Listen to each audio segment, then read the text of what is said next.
Hey guys. I don't want to break ya. I just want the paper, the visa, the visa. I'm out like the one you call the macho, the head honcho.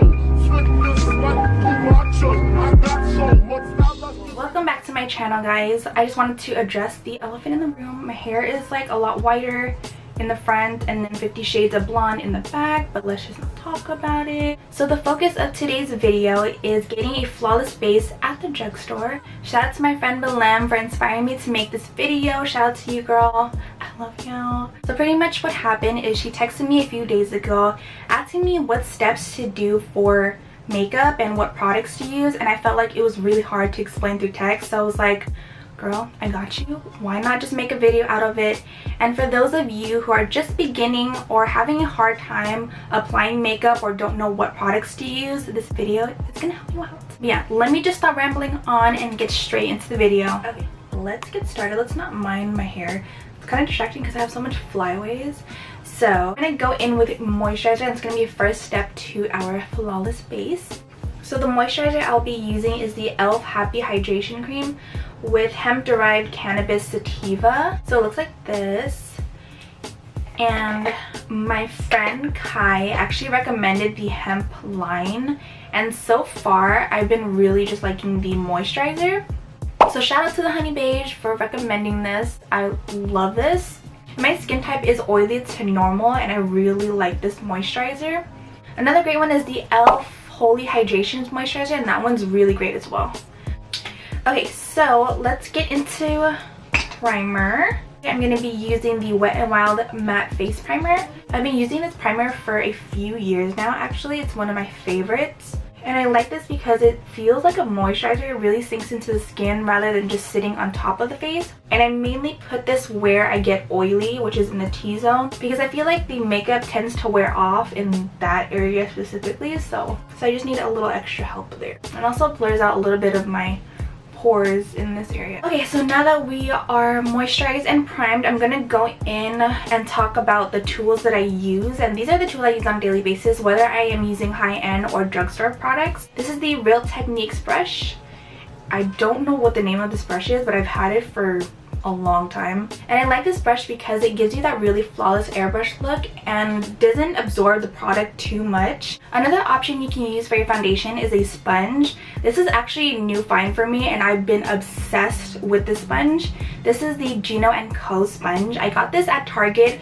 I don't know if they carry it in stores, but I did get mine online for $6, I believe. If you've never used a sponge before, pretty much what you're gonna do is run this under water, wring it out, and then you're gonna take a towel or like a paper towel, and you're gonna squeeze out all the water until it's kind of like just damp, not really soaking wet. You don't want to use a soaking wet sponge. Pretty much what that's gonna do is gonna lift all the makeup off, and it's gonna look terrible.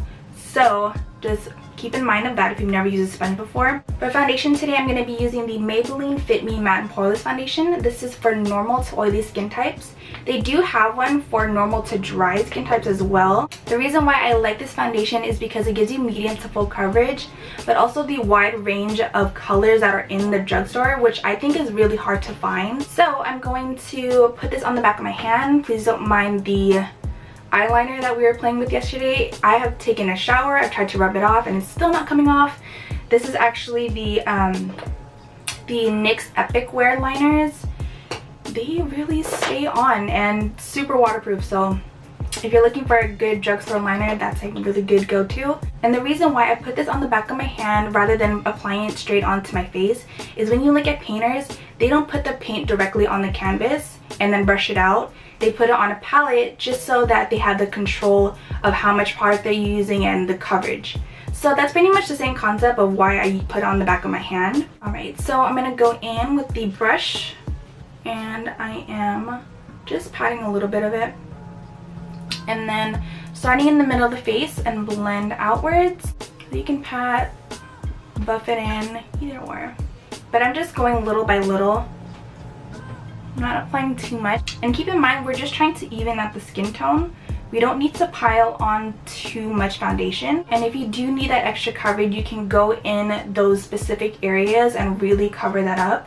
rather than applying 2 layers of foundation. So now that we're done with the foundation, I didn't put any foundation under the eye because we're going to go in with concealer anyway. And for concealer today, I'm going to be using the L'Oreal Paris Infallible Full Wear Concealer. This is in the shade Latte 375. This concealer is actually pretty new to me. I just started using it and I love it already, especially with the coverage. And with concealers, you just want to get 1 shade lighter than your skin tone. So pretty much how I applied it is right under the eye. This is going to give you that highlighted effect in the center of the face. Bless you! And I always go in with this sponge because I feel like it gives you just a more airbrushed look under the eye rather than a brush would, and it just blends out fast. So I'm pretty much just taking the rounder side of the sponge and patting it in, and I'm going over the nose and blending a little bit upwards so you get that lifted effect.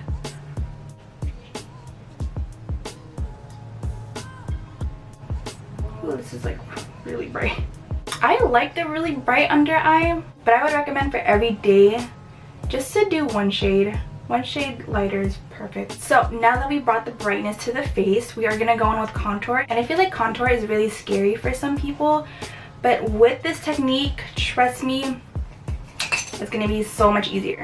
So for contour today, I'm going in with the LA Girl Pro Concealer in the shade Beautiful Bronze. And this is a darker concealer. And the reason why I like a darker concealer or darker foundation is because when you apply it to the skin, it's going to blend in seamlessly without it looking too harsh. So again, I'm going on the back of my hand and I'm using the Real Techniques sculpting brush, and this is pretty much an angled brush. It looks like the foundation brush in a way, but just more angled. I mean, you can use the foundation brush, but I feel like I don't want to accidentally put dark contour all over my face, so I use a separate brush. And so I'm just going in again, just like the foundation, on the back of my hand. And for the placement for the contour, you want to go to the top of the ear and then down towards the corner of your mouth, and that's where you pretty much want to contour right here. I have a natural contour right here, so I place it right about there and blend a little bit upwards. You never want to blend downwards. And then if you want to do the iconic 3, pretty much what that is you kind of go like this and make a 3.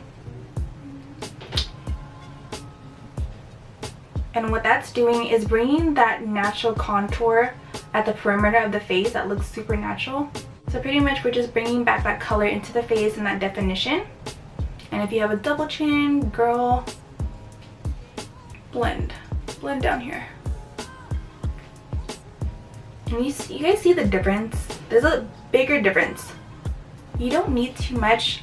And I don't really like drawing lines because it's harder to blend out. I like to go in the back of my hand again just to have that control. Okay, so now that we are done with the contour and highlight, we're going to go in with powder. For powder today, I'm going to be using the Wet n Wild Photofocus Banana Powder. And this is pretty much new to me. I just picked this up because I didn't have any setting powders on hand that are from the drugstore. And this has a little bit of a yellow tint. So if you are my skin tone or a little bit deeper, this looks amazing on. And in my opinion, I feel like that's a really good dupe for the Huda Beauty powder. And this powder is like $30-ish, $30-$40. So girl, hop on that. So if you are a lot lighter than me, you can use the Airspun Coty powder. This you can get at the drugstore for sure. You can find this in the nail area. I don't know why it's in the nail area, but that one's a really good setting powder as well. But I feel like since I'm a lot tanner right now, it looks a little bit too stark white. So I'm going to go in with the flat side of the sponge and press it in.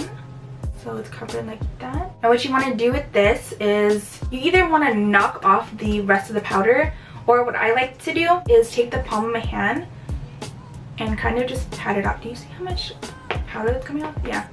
Just so you can get like the smallest amount of powder. If you have any lines under the eyes or any wrinkles, you want to just kind of blend it out before you set it, because if you set the powder on top of that wrinkle, it's gonna look really creasy and you can't really do anything about it. Girl, let's try to avoid that. So I just blended out my concealer, and then you're gonna look up and just press that into the skin. With the rest of the powder that's on it, I go in where I get pretty oily, so that like around the mouth I get pretty oily, around the nose, and in the center of the forehead. I don't go in with any additional product. I just use whatever's left. I know there's a lot of people that like to use like a face powder like this to pretty much set the face, but I feel like that's adding on additional coverage, which I don't think that we need anymore. So I like to set the powder where I get pretty oily and where the makeup's gonna move. So I don't really set the rest of my face because I feel like I really like that natural type of look rather than that powdery look, but that's totally up to you if you want to do that. So I'm going to go in and contour my nose. You don't have to do this, but it's just a personal preference because I feel like my nose just disappeared. So I'm going to go in with the Morphe E62, and I'm taking the Maybelline Fit Me face powder. This is a shade darker than my face, and I'm taking that at the start of my eyebrow and going down the nose. Now if you do have a wider nose or a flatter nose, this trick is pretty much going to help define that and give you an instant nose job. Alright guys, so that's pretty much it for the base. I feel like it looks amazing for it being drugstore. You can go in and add blush and highlight if you want to. I'm going to do that really quickly. So I'm going to go in with the Milani Luminoso blush. And this is just a big blush, and I'm putting that in this area right here. Alright, so I'm going to finish the rest of my makeup off camera and I'll be right back. I literally haven't ate anything. 8 ounces of Chick-fil-A sauce and the nuggets.